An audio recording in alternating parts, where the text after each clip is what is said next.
و بهش دستور داد در سردخونه رو روی خوجه محمد ببنده و بهش قول داد میفرستتش جایی که دست فلک هم بهش نرسه. شاید میخوای بگی که بنده اون شخص فرضی هم که دستور قتل خوجه محمد رو دادم؟ نه شما یه شخص فرضی هستین و نه شایدی در اطلاعاتی که من به دست آوردم وجود داره. من حتم دارم که شما دستور قتل خوجه محمد رو صادر کردین. دست شما درد نکنه. خیلی متشکرم.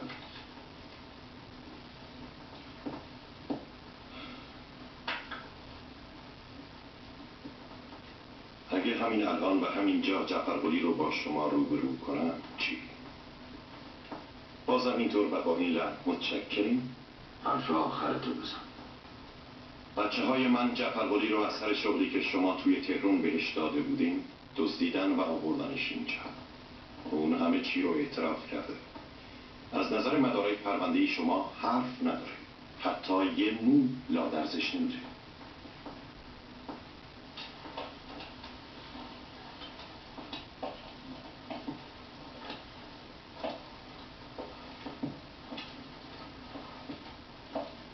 و حالا فکر میکنی که کار من تمومه؟ من فکر نمی کنم. من حتم دارم. اگه پرونده شما رو به مرکز بفرستم به خاطر جنجالی که بعد از تصمیم به قتل خوجه محمد در جزیره ایجاد شد و نزدیک بود منطقه رو به آشوب بکشه، شما میرین اونجا که میگن عرب نی انداخت. راستی قصد همچین کاری رو داری؟ حالا نه.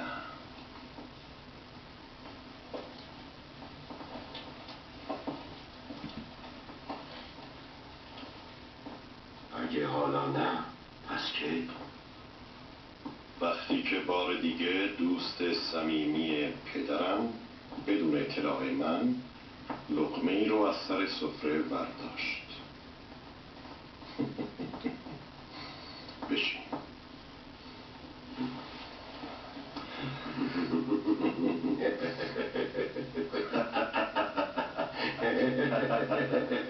خیلی ترسیدین نه؟ واقعا که آرتیست ماهری هستی. من ماهرتر از اونی هستم که شما فکرش رو کردین. هر کسی هم که مینوی رو وادار به خودکشی کردن دیگه تکرار نشه. دیگه تکرار نمیشه. من از خیلی وقت پیش اطلاع داشتم که قلیچ رانندگی شما خبرچین دردی نوه خوجه محمده. اگه من اونا رو به حال خودشون گذاشته بودم دلیلش این بود که قصد داشتم همشون رو شناسایی کنم. یعنی خوجه محمد واقعا هیچ گونه دخالتی در اختلاف انداختن بین ما نداشته؟ اون یادم اخته است. ما برای اخته کردن اون خیلی زحمت کشیدیم. اگرم دست به اعتصاب زد به خاطر انتقام جویی بود. شما باید از اون دلجویی کنید تا دست از انتقام کشی برداره. برای کمک به شما من خوجه محمد رو اینجا میارم و جعفرقلی رو از دور توی زندون نشونش میدم که مطمئن باشه دستگیر شده. دیگه حرفی ندارم. مرخصی. خیلی ممنونم.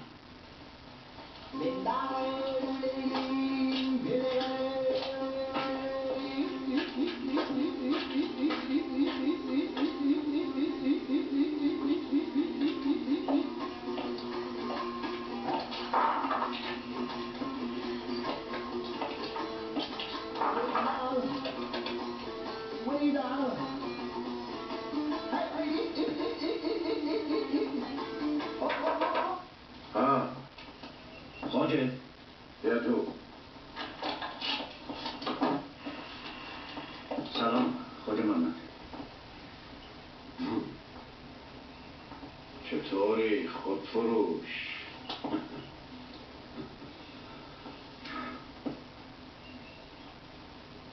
خوجه من خودفروشم یا هرچی که تو فکر میکنی. با همه این حرفا از اتفاقی که برات افتاده هنوز که هنوزه غمگینم. ولی من هیچ غمگین نیستم.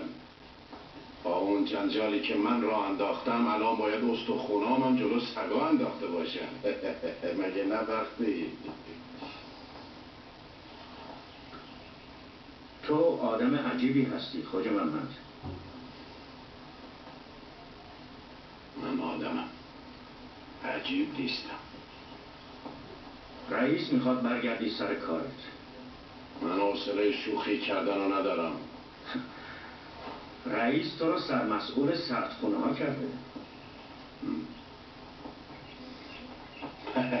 مگه رئیس به سرش زده؟ نه، رئیس فهمیده که در مورد تو اشتباه کرده. منو سرمسئول سردخونه ها کرده؟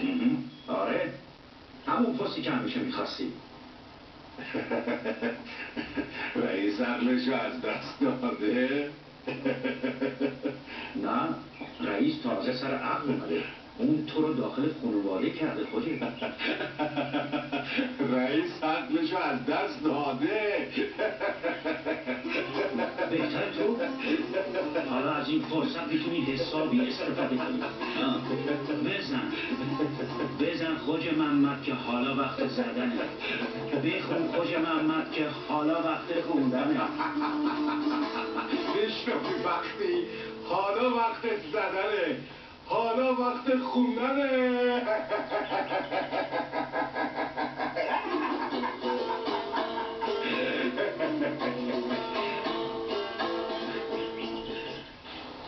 خوجه محمد دیگه یه دوتار نیست. خوجه محمد دیگه یه آواز نیست. خوجه محمد الان یه خوجه محمده.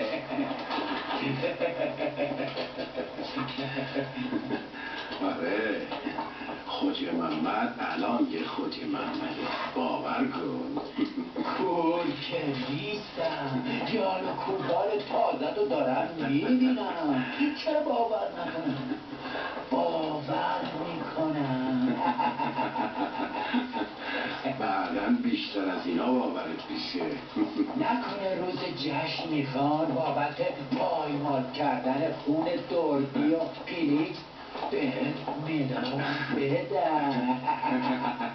اگه روز جشن به خوجه محمد مدال ندن به کی بدن؟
بهتر نیست همین لباس سردخونه بپوشید. لباسهای سردخونه همه یا کثیفن یا پاره، به درد مهمونای شما نمیخورن. ممکنه سرما بخورید.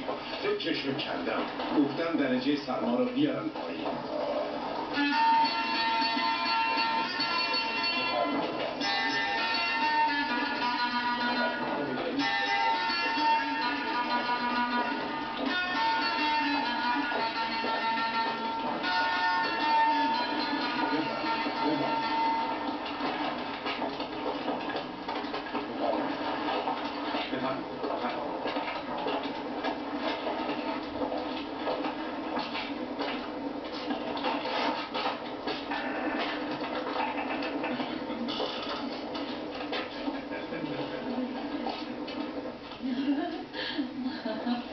به اینجا میگن اتاق انجماد. ماهی‌ها رو اول برای منجمد شدن اینجا میارن. در ظرف مدت کوتاهی منجمد میشن. بعد میبرنشون تو اتاقای نگهداری که اون طرف اتاقای انجماد هستن. آرمان، حالا وقتشه که به یاد زنحریر بیافتیم. وقتی خودشو دارم میبینم که به یادش خودمونه. برای باز زمینی از بقیه قسمت ها باید از زمهری عبور کنیم. خیلی سرده. اگه تون بریم سرما حالیمون نمیشه. اون طرف در روبروی هوا زیاد سرد نیست، مثل اینجاست. من که رفتم پیریاش فکر خودشونو بکنم.